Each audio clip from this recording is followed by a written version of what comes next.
आज हम करेंगे मॉडल पेपर नंबर फर्स्ट का 12th क्लास का फर्स्ट एमसीक्यू का 10th क्वेश्चन।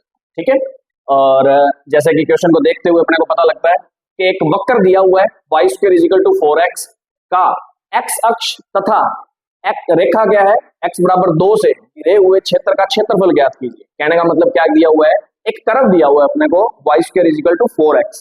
ठीक है, y square is equal to 4x मतलब ये कौन सा कर्व है, y square is equal to 4ax type का कर्व है।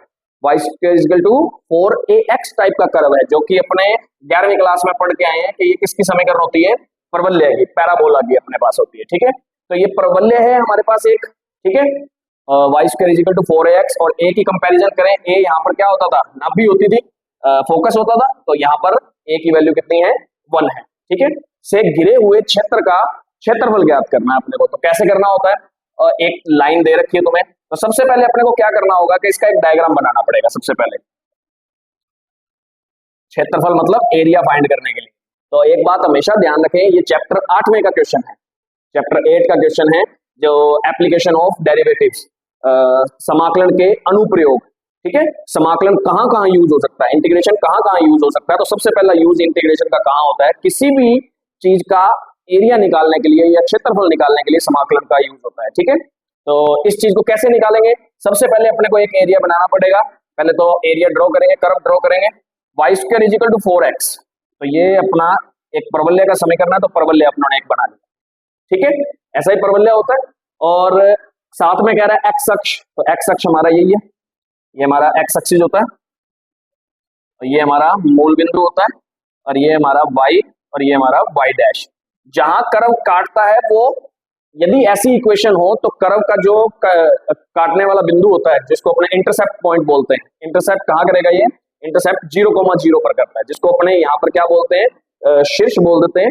ये परवलय का एक प्रकार से शीर्ष हो सकता है, या इसका वर्टेक्स बोल सकते हैं इसका। ठीक है, एक चीज और ध्यान दें, x is equal to 2, x is equal to 2 कहीं ऐसी लाइन आएगी, तो इस तरीके से अपने पास x इज इक्वल टू 2। अब देखो ये जो एरिया बना है अपने पास, ये सारा एरिया अपने को फाइंड करना है, और किसकी सहायता से फाइंड करेंगे, समाकलन की सहायता से फाइंड करेंगे। इंटीग्रेशन का यूज करते हुए इस एरिया को फाइंड करेंगे, अपने क्षेत्रफल निकालेंगे।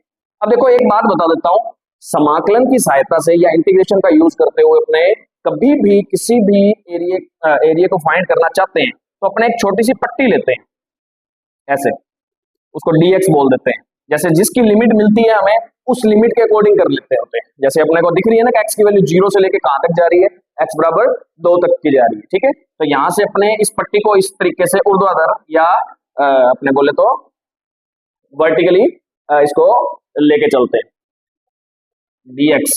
अब ये पट्टी क्या है, धीरे धीरे सारी जगह को कवर करेगी, ये कभी आगे जाएगी, फिर आगे जाएगी, फिर आगे जाएगी, फिर आगे जाएगी, ऐसे करते करते ये dx सारी जगह घूम लेगा।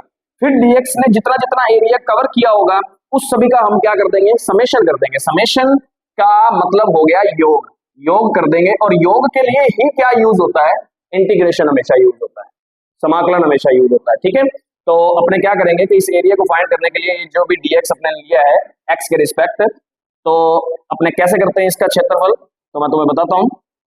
अपने को ये सारा एरिया फाइंड करना भी, ध्यान रखना, ऊपर और नीचे दोनों वाला। तो अपने क्या करेंगे, पहले ऊपर वाला पॉइंट फाइंड कर लेंगे, और उसकी लिमिट कहां से लेके कहां तक होगी, 0 से 2 की। ठीक है, और हमारी पट्टी कौन से वाली है, dx वाली है। तो फंक्शन कौन सा आएगा, x का ही फंक्शन आएगा, क्योंकि अपने इंटीग्रेशन कर रहे हैं x dx, पट्टी लेके चलेंगे, तो dx का ही अपने छोटे छोटे टुकड़ों का क्या करना चाहते हैं, समेशन। समेशन मतलब इंटीग्रेशन।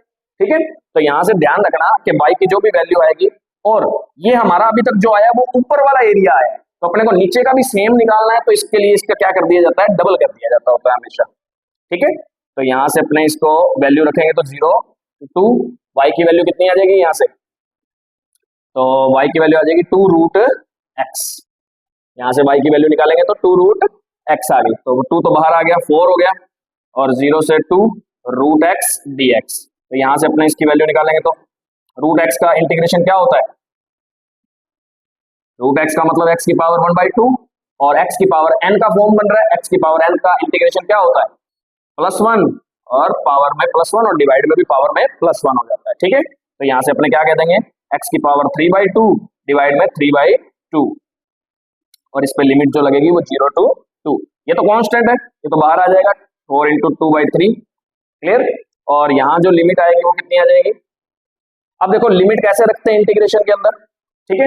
पहले अपर लिमिट x की जगह पे रख देंगे, फिर माइनस लोअर लिमिट जो नीचे वाली लिमिट है वो रख देंगे। तो कितना आ जाएगा 2 की पावर 3/2, क्योंकि x की जगह 2 पुट कर दिया, माइनस अब x की जगह 0 पुट कर देंगे तो 0 की पावर 3/2। तो ये कितना हो जाएगा 8/3, और इसको सॉल्व करेंगे तो ये तो 0 ही हो गया। 2 की पावर 3/2 का मतलब क्या होता है 1.5 डेढ़ पावर।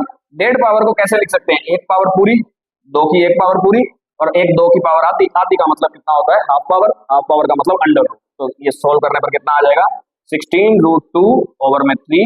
और एरिया की यूनिट क्या होती है, अब इस क्षेत्रफल, ठीक है, जो भी अपना एरिया आना है वो एरिया कितना आएगा, इस तरीके से एरिया फाइंड किया जाता है, ठीक है।